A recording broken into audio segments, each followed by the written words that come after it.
Excellent, excellent. Donc, bonjour tout le monde, j'espère que vous allez bien. Alors, aujourd'hui, on fait une petite démo, une petite micro-formation sur la création des assistants d'intelligence artificielle, mais spécifiquement dans la plateforme Munia. Donc, Munia, comme vous le savez, c'est la plateforme que nous avons créée spécifiquement pour les municipalités québécoises. Fait que l'idée, c'est que la plateforme répond à quelques petits besoins, quelques problématiques dans le monde municipal. Le premier, c'est le volet sécurité hébergement. Donc, la plateforme est hébergée au Québec. Les données restent ici et ça ne prend pas vos données pour entraîner l'intelligence artificielle.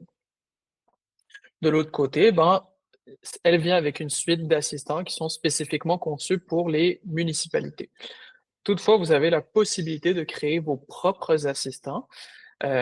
Puis la procédure peut sembler un peu complexe. C'est un peu pour ça que j'ai décidé de donner ce petit micro démo, cette petite formation pour vous accompagner à ce niveau-là. On va en faire un qui est très, très simple, très, très visuel pour que tout le monde puisse voir un peu ça va ressembler à quoi derrière les rideaux. Donc, ce que je vais faire, c'est que je vais créer un assistant avec vous devant vous pour vous montrer le step by step pour que ça soit le plus simple possible. Je vais le faire deux fois. La première fois, c'est la version très, très, très simplifiée où est-ce qu'on ne joue pas avec les paramètres avancés euh, qui représentent en fait 90% des cas d'utilisation. Et je vais le refaire, mais en montrant des paramètres qui vont être un peu plus complexes si vous voulez emmener la machine un peu plus loin. Super. Donc, là, en ce moment, je suis sur la plateforme de Munia, comme la plupart d'entre vous l'ont déjà utilisé. Donc, je suis sur la petite section GPT 4.1. Pour pouvoir créer mes assistants, je dois aller dans la section Assistant. L'assistant que je vais créer aujourd'hui, pour que ça soit le plus visuel pour tout le monde, ça va être un assistant qui va pouvoir faire du contenu sur les réseaux sociaux pour moi, donc sur LinkedIn. Donc, il va pouvoir le rédiger à ma place. Pour l'instant, lorsque je vais avoir un contenu qui va être satisfaisant, ben, je vais pouvoir le copier-coller et le mettre éventuellement sur LinkedIn. Donc, ma première étape, je sais c'est quoi l'assistant que je vais créer. Ma première étape, ce serait d'aller chercher toute la documentation qui pourrait être pertinente pour qu'il puisse faire la tâche. Puis mettez-vous à la place pour savoir un peu quelle documentation va être pertinente. Ben, mettez-vous à la place d'un, du, d'un sous-traitant, d'un assistant, d'un stagiaire qui rentre avec vous pour faire cette tâche. Qu'est-ce qu'il aurait besoin pour accomplir cette tâche? Dans le cas de contenu sur LinkedIn pour les réseaux sociaux, ben, selon moi, ce qui serait vraiment important, ce serait des exemples de contenu que je trouve satisfaisant, que je trouve intéressant, et de deux, ben, de l'information sur mon entreprise. Ce seraient les deux points les plus importants. Donc, je l'ai fait un peu d'avance à ce niveau-là. Je suis allé sur mon LinkedIn personnel, je suis allé chercher quelques exemples de contenus que j'avais déjà écrits, que je trouvais intéressants, et je les ai mis dans un document Word. Donc, je les ai mis tous dans le même document. J'aurais pu en créer d'autres, mais par souci de productivité, je les ai tous mis dans le même document, dans le même fichier. Alors, je vais commencer par le télécharger. Je peux le prendre en Word ou en PDF. Je vais y aller en PDF. Donc ça, c'est pour mes exemples. La deuxième documentation qui peut être pertinente pour mon petit stagiaire qui va faire du contenu, c'est peut-être un peu le plan d'affaires de l'entreprise pour qu'il puisse comprendre euh, euh, le contenu s'adresse à qui, pour comprendre un peu derrière les rideaux, c'est quoi l'entreprise pour laquelle il va faire le contenu dans les réseaux sociaux. Dans un cas différent, ben, ça serait peut-être pour vous, par exemple, les règlements de votre municipalité pour mieux comprendre votre contexte, votre réalité. Donc là, j'ai mes deux fichiers. Je vais retourner sur la plateforme Munia. Donc là, vous voulez créer votre agent. La première étape, ce serait aller dans la section droite. Vous avez la petite flèche ici, ouvrir la barre latérale. Là, je suis déjà dans un assistant, mais je vais faire créer un nouvel agent. Donc là, je lui donne un nom, je vais l'appeler Roger, assistant LinkedIn. Vous lui donnez le nom que vous voulez, euh, pas besoin ça ne va pas jouer dans les capacités de l'intelligence artificielle. Ensuite, vous lui donnez une petite description, c'est facultatif, mais quand vous êtes rendu à avoir 30, 40 assistants, ça peut aider à vous repérer de ce que cet assistant peut faire. Ensuite, vous lui donnez des instructions. Les instructions, pour ceux qui s'en souviennent, c'est votre prompt parfait. C'est la grosse requête qui va servir un peu d'ADN à cet assistant.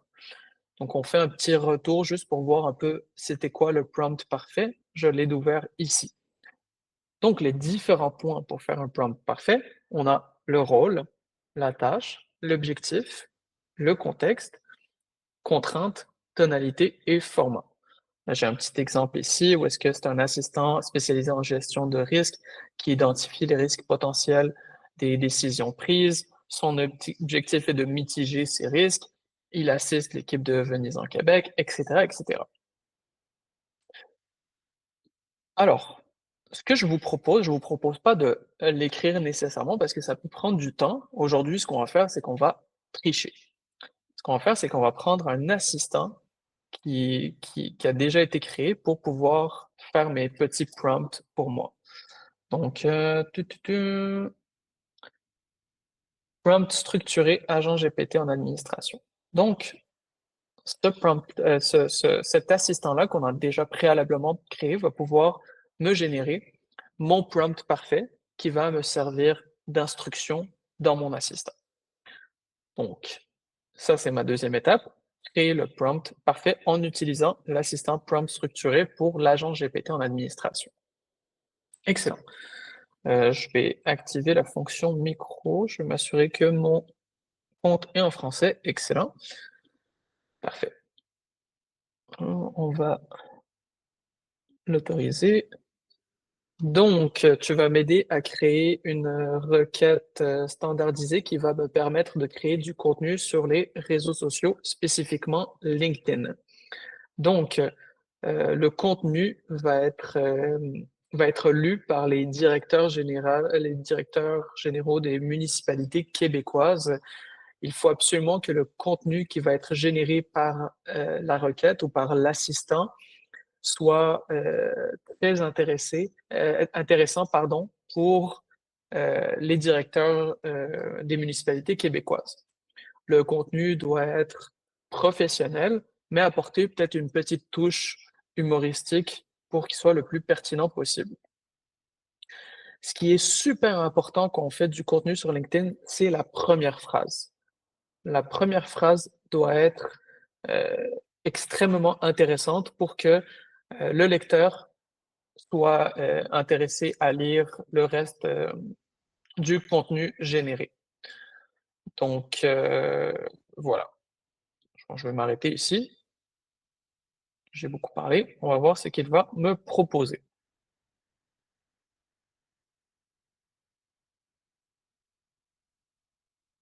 Excellent. Donc là, il me génère mon contenu. Ce prompt est conçu pour générer du contenu captivant sur LinkedIn. Générateur de contenu LinkedIn. Donc, rédiger du post qui intéresse immédiatement les directeurs généraux québécois. Générer un texte qui mélange professionnalisme. Commencer à une phrase accrochante, percutante. Présenter une analyse de réflexion. Inclure des exemples concrets. Inclure des anecdotes. Ok, super. Euh, j'ai oublié de lui dire, puis je vais le rajouter.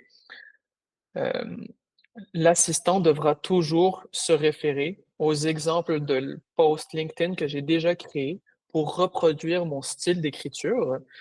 Il aura aussi dans sa documentation tout ce qu'il a besoin de savoir sur mon entreprise. Donc, toujours prendre le temps de s'y référer pour bien comprendre la réalité de mon entreprise. Excellent. Je lui envoie. Là, je veux juste améliorer un peu plus mon prompt. Je fais ça, c'est super important parce que faut pas s'attendre à ce que votre requête soit parfaite du premier coup. Il y a un petit peu d'itération à faire à ce niveau-là. Puis, c'est ce qu'on a fait ensemble. Super. Je vais pas prendre le temps de le relire, là. Vous n'êtes pas là pour me regarder lire du texte. Alors, on va retourner à mon assistant. Je vais juste changer de conversation. Mes assistants, j'en prends un. Je vais à mon constructeur d'agent.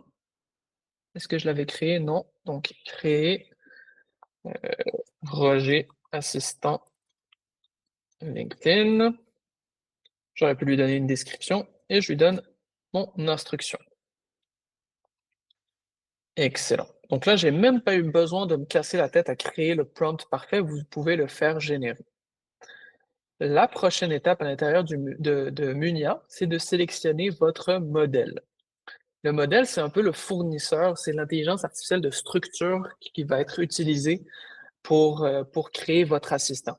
Donc là, en ce moment, on en a trois. J'ai OpenAI, j'ai Cohere, qui est une intelligence artificielle canadienne, et j'ai Perplexity, qui est une IA qui est spécialisée dans la recherche web. On va pouvoir éventuellement rajouter. C'est juste qu'on n'a pas eu la demande pour l'instant, mais s'il y en a qui seraient intéressés d'avoir, par exemple, Gemini, Claude, etc., on pourrait les rajouter. Mais pour l'instant, ChatGPT, c'est pas mal le plus puissant. Donc, c'est celui que je vais prendre. Ensuite, je choisis mon modèle. Le 4.1, c'est celui qui est sorti il y a à peu près 2 semaines. Fait que je vais le prendre. Théoriquement, ça va être le plus puissant. Pour ces fonctionnalités-là, je vais rien toucher parce que comme je vous dis, ça va être la première façon de faire l'assistance, ça va être pour 90% des cas. Pour 90% des cas, les paramètres, je n'ai pas besoin d'y toucher. Si mon prompt est bien fait, le résultat va être suffisamment pertinent pour moi. Mais je vais refaire cet exemple-là, où est-ce qu'on va regarder un peu les paramètres pour ceux qui veulent emmener le niveau, emmener un peu la game au prochain niveau. Excellent. Donc, j'ai tout ce qu'il me faut à ce niveau-là. Ce que je vais faire, c'est retourner en arrière. Je retourne. Ensuite, ce que je dois faire, c'est activer la recherche de fichiers. Si je n'active pas la recherche du fichier, il ne sera pas en mesure de lire les pièces jointes que je vais lui donner. Il ne sera pas en mesure de recevoir, de recevoir en fait les fichiers d'entraînement que je vous ai présentés tout à l'heure. Là, il y a un petit bug, je peux toujours pas les envoyer, il faut que je le crée d'abord. Donc là, il a été créé, mon Roger assistant LinkedIn. Là, ce que je vais faire, c'est lui donner mes fichiers de contexte. Donc, c'était les exemples de post LinkedIn et mon plan d'affaires. On a un petit bug, il faut toujours que ça arrive dans les démos. C'est bizarre. Question, c'est-tu...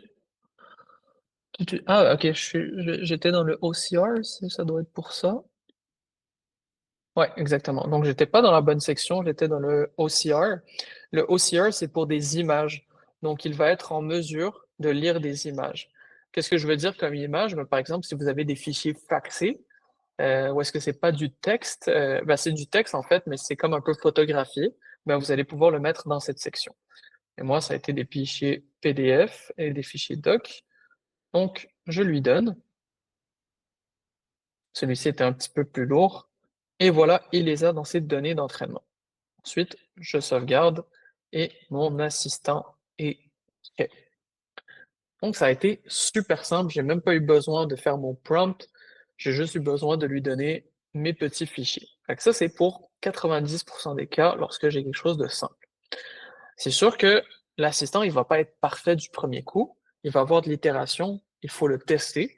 Puis là, dépendamment du résultat que vous allez avoir, vous allez pouvoir jouer avec votre requête pour vous assurer qu'il fonctionne super bien, qu'il est super pertinent. Donc, je vais le tester avec vous. Je vais juste rafraîchir vite fait. Je vais aller dans mes assistants. Est-ce qu'il est là? Oui, j'ai mon Roger assistant LinkedIn. Donc là, je vais l'activer. Aide-moi à écrire un post sur LinkedIn. Donc, je viens de donner un petit live sur comment créer des assistants. On avait plusieurs directeurs généraux, dont l'incroyable Alain Villa, qui était présent parmi nous, non le moindre. Donc, on a parlé de comment créer les assistants à l'intérieur de notre plateforme Munia. Je te laisse, je te laisse la liberté de créer un post qui soit le plus intéressant possible. Voilà. C'est pas une très bonne pratique, là. J'ai peut-être laissé un petit peu trop de liberté. Je vais juste changer Munia parce qu'il y a de la difficulté avec les noms. Je pense que Villa, ça prend juste un L aussi. Et voilà. Et je lui envoie. Puis on va voir ce qu'il va nous proposer. Donc là, il est en train de lire mes deux documents. Mais sur la création d'assistants IA ce matin lors de mon live avec Munia et l'imitable Alain Villa parmi nous, on a exploré comment doter nos municipalités d'assistants intelligents qui répondent vraiment à vos enjeux, pas juste à ceux de Silicon Valley. Entre une démonstration qui a fait cligner les yeux, promis, l'assistant n'a pas encore demandé de congé de maladie. Bon, c'est pas mon post préféré, surtout que le premier paragraphe est quand même assez long.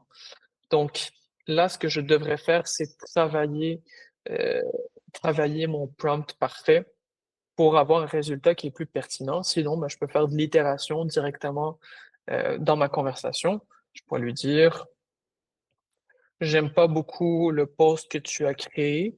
Le premier paragraphe, par exemple, est beaucoup trop long. Il faut toujours commencer avec une phrase simple pour pousser la personne à lire le contenu. Et là, je lui fais, je lui envoie. Super. Là, ça fait un petit peu plus de sens, là. D'habitude, le contenu sur LinkedIn, si on veut faire du contenu intéressant, c'est souvent commencer avec une phrase. Si elle est intéressante, ben là, la personne va continuer à lire.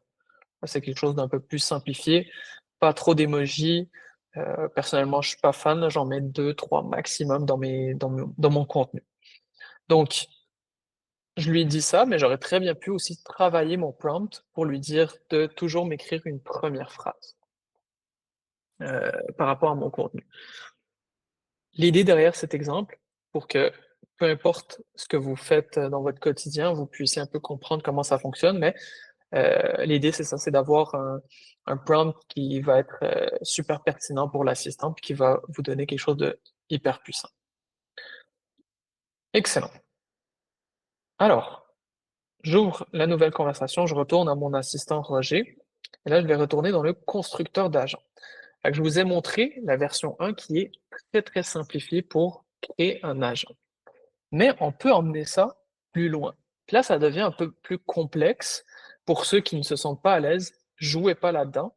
Mais sinon, ça peut être, pour des cas un peu plus précis, ça peut être quand même super intéressant.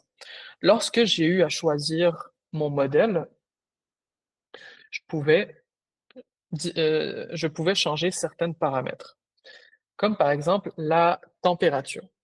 La température, c'est quoi? C'est pour jouer un peu dans euh, je vais dire imagination, là, c'est pas le bon terme, là, mais ça permet ça va permettre l'intelligence artificielle d'être plus ou moins créatif, dépendamment de votre cas. Dans mon cas, on parle de réseaux sociaux, de LinkedIn, j'aurais pu augmenter la température pour lui permettre d'être plus créatif. Mais si votre tâche, c'est quelque chose de très précis, là, j'ai besoin de comparer des règlements, j'ai pas envie qu'ils se mettent à halluciner ou à donner des trucs qui font moins de sens, j'aurais pu diminuer la température. Ça, c'est un point qui est super important.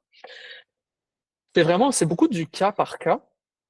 Même ma recommandation, puis je l'ai testé, puis c'est vraiment impressionnant. Vous pouvez demander à ChatGPT, vous pouvez lui dire, écoute, voilà mon cas, j'aimerais créer un assistant qui va faire telle tâche, je peux jouer avec la température, euh, que me recommandes-tu et explique-moi pourquoi. Là, il va pouvoir un peu vous recommander de bouger un peu avec la température pour faire en sorte que l'IA soit un peu plus contrôlée, structurée à ce niveau-là, puis augmenter votre qualité de réponse. Le deuxième, c'est le top P. Le top P, la différence entre ça et température, c'est quand même assez minime. Euh, En fait, ça limite l'intelligence artificielle dans le choix des mots qu'il utilise. Là, je ne le limite pas du tout, mais si je veux toujours quelque chose de hyper standardisé. Disons que je crée un assistant qui va être utilisé par mon équipe, puis je veux tout le temps qu'il réponde par la même chose. Par exemple, je veux tout le temps qu'il me réponde par oui, donc je peux le limiter à ce niveau-là dans ses choix de mots. Je peux pas m'écrire peut-être, pourrait ou peu importe. Genre, il va être vraiment limité dans ses choix de mots par rapport à un calcul mathématique, donc ça va être un pourcentage. C'est un peu plus complexe, mais la différence ressemble beaucoup à la température. Pour tout ce qui est pénalité de fréquence, pénalité de présence, on va pas trop rentrer là-dedans. C'est un peu, modèle par de nouveaux sujets. C'est juste pour, en fait, le forcer à créer un nouveau texte ou de le limiter à écrire tout le temps le même texte. Donc on va pas trop rentrer là-dedans. Je ne vois même pas encore de cas d'utilisation. On va probablement l'enlever ces paramètres-là, mais celui qui est super intéressant, c'est, température. Séquence d'arrêt, ça aussi, les cas d'utilisation sont super limités, mais dans ma requête, j'aurais pu lui dire de me générer un texte et de toujours finir son texte par 3 hashtags, ce qui fait en sorte qu'il va automatiquement arrêter de m'écrire. Ça, c'est un peu pour obliger l'intelligence artificielle à ne pas m'écrire des super de gros paragraphes, là, c'est des séquences d'arrêt, comme ça le dit. Donc, c'est quelque chose qu'il va écrire et du moment qu'il écrit ça, ben, il va arrêter de rédiger. Les cas d'utilisation là-dessus, c'est pas incroyable, mais c'est vraiment si je veux créer quelque chose de très, très limité. L'effort de raisonnement, c'est seulement pour les modèles un peu plus de raisonnement. Donc, est-ce que vous voulez qu'ils réfléchissent plus longtemps ou moins longtemps? Donc, s'ils réfléchissent plus longtemps, ça va être plus long, ça va être plus coûteux en énergie. Mais ça, c'est vraiment juste pour des modèles de raisonnement. Donc, à ce niveau-là, ce qui est intéressant, c'est la température. Là, si je clique sur Avancer, cette section-là est super cool, super intéressante. Je peux faire des chaînes d'agents. Donc, je pourrais faire plusieurs agents qui vont être connectés étape par étape. Donc, quand je vais parler avec Roger, ben, il va appeler les autres agents pour me générer du contenu. Je vais vous faire une petite démo, vous allez comprendre. Alors, je vais ajouter un agent pour le fond. On va prendre le rédacteur de courriel Youssef. Je vais sauvegarder. Fait que là, ça devient une chaîne d'agents. Donc là, si je vais voir mon Roger, puis je lui dis, fais-moi fais-moi un post LinkedIn sur les abeilles. Pas très professionnel ce que je fais, mais c'est pas grave. Il va me générer, donc il fait ses actions, il lit ses documents, il me génère son contenu. Et là, il va appeler le rédacteur de courriel. Il va me générer automatiquement un courriel par rapport à ce sujet-là. Puis c'est là que lorsqu'on parle de procédure, là, ça devient extrêmement puissant.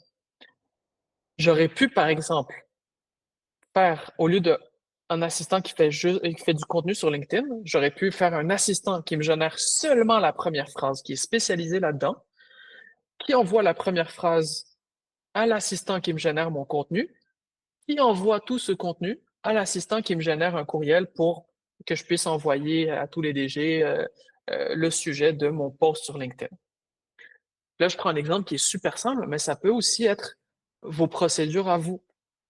Ça peut être un assistant qui va comparer, je sais pas, 2 règlements, qui va envoyer sa comparaison à un assistant de rédaction de règlement, et cetera, et cetera. Fait que là, j'ai plus besoin de changer différents agents. Je peux vraiment, en un clic, je peux faire une procédure étape par étape sur plusieurs assistants, chacun spécialisé dans une tâche. Et là, quand on parle d'automatisation, quand on parle de processus, ça devient d'une puissance impressionnante. J'y retourne. Excellent. Fait que là, j'étais dans la section avancée, c'était ici. Donc, quand je choisis mon modèle, je peux choisir différents assistants que je peux connecter ensemble. C'est un peu plus complexe, mais encore une fois, c'est un peu voulu. On est un peu au prochain niveau. Excellent. Ceci étant fait, on passe dans la prochaine section. Donc, ici, pour l'exécution de code, vous pouvez ignorer. De toute façon, on l'a bloqué à ce niveau-là. Le OCR, comme je l'ai dit tout à l'heure, c'est des fichiers images. Donc, si vous avez des fax, par exemple, il va pouvoir les lire. C'est pas les processus les plus, c'est pas la fonctionnalité la plus intéressante, euh, parce qu'il reste que le OCR, en général, ça a des lacunes. Donc, si vous avez le fichier en PDF, ça va être un peu plus intéressant. Toute cette partie qui est artefact, c'est pour du code. C'est pour des assistants qui vont pouvoir développer. Donc là-dessus, je ne vais pas embarquer là-dedans. Je pense que 99% d'entre vous ne sont pas des développeurs. Donc ça ne change pas. Et là, on a la petite section outils.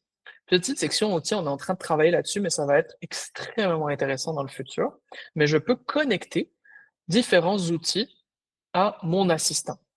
La majorité d'entre eux, dans ces outils-là, il faut une API. Donc, l'API, c'est quoi? C'est un code qui permet de faire le pont entre l'outil et mon assistant. Il y en a qu'un seul qui n'a pas besoin de code pour l'instant, c'est Calculator. Donc là, l'assistant va être connecté à une calculatrice, en fait. Donc là, il est connecté à ce niveau-là. S'il y a un outil que vous auriez aimé qui soit connecté mais qui n'est pas là, il y a moyen d'aller dans la section Action. Là, ça, c'est encore une fois le prochain niveau. Je ne vais pas trop embarquer là-dedans. Ce serait peut-être plus Anthony ou Simon qui va pouvoir vous accompagner là-dessus parce que c'est vraiment le prochain niveau. Mais de notre côté, on travaille pour vous rajouter des outils sans avoir besoin de vous casser la tête avec les actions. Donc là, je vais sauvegarder, puis on va tester l'outil Calculator. Oups, ajouter, sauvegarder, excellent. Je vais dire utilise l'outil Calculator. Fais-moi une démonstration d'un calcul complexe. Et je lui envoie et il va commettre une action. Voici une démonstration d'un calcul complexe. Et il me l'a fait en utilisant derrière la calculatrice. Je pense que beaucoup d'entre vous, vous le savez, là, l'intelligence artificielle, les mathématiques, c'est pas leur force parce que c'est une question de probabilité. Il ne comprend pas les chiffres, il fait juste les reconnaître. Mais avec le calculator, c'est comme s'il pouvait taper en quelque sorte les différentes fonctions au niveau de la calculatrice. Donc, si vous avez un assistant financier à créer, ben, potentiellement, vous augmentez un peu vos chances d'avoir des chiffres qui vont faire du sens à ce niveau-là. Bon, là, il est encore connecté à mon rédacteur de courriel, fait qu'on va pouvoir ignorer ça. Donc, les outils, éventuellement, ça va être super puissant. C'est là-dessus, par exemple, qu'on va pouvoir connecter votre Outlook, etc. Donc, messieurs, dames, il est 12h31. Euh, je vous ai lancé énormément d'informations. Je suis peut-être allé un petit peu vite. On avait juste 30 minutes, mais sachez que la rencontre a été enregistrée. Je vais pouvoir le mettre sur Internet et vous allez pouvoir le réécouter à tête reposée. Si vous avez des questions, n'hésitez pas à me l'envoyer par courriel. Je vais être là pour y répondre avec plaisir. Donc, voilà. Merci beaucoup d'avoir assisté. C'était un très grand plaisir de vous avoir. Bonne journée à vous. Bye bye.